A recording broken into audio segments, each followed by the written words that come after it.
Ever wonder why your AI coding buddy sometimes feels more like a frenemy, suggesting wild code, getting lost in your repo, or straight up ignoring context?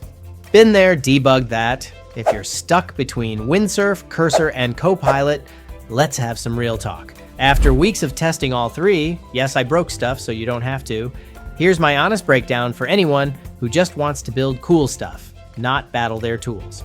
So what's the real experience? Windsurf is the team player with big brain energy. It crushes monster code bases, runs multi-file edits, and even generates tests docs. Power users on Reddit praise its agent mode, deep repo insight, and multi-model support.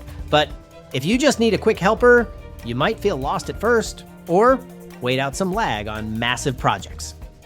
Cursor is the fast, chewy middle, lightning feedback, vscode vibes, context-aware AI chat, all the big models, and a custom rules engine. It slays solo dev and project in a crunch mode, but reviewers flag it for high cost and bugs if you push too hard. Copilot is your trusty autocomplete wizard. It's perfect for GitHub users, beginners, and anyone who wants less drama and more snippets. But once your code base gets thick, it loses the thread. Don't expect project-wide magic. Check this chart for a quick showdown. Windsurf for big, serious builds, Cursor for power user flow, Copilot for everyday kickstarts. Smash subscribe, click another vid, and let's make coding fun again.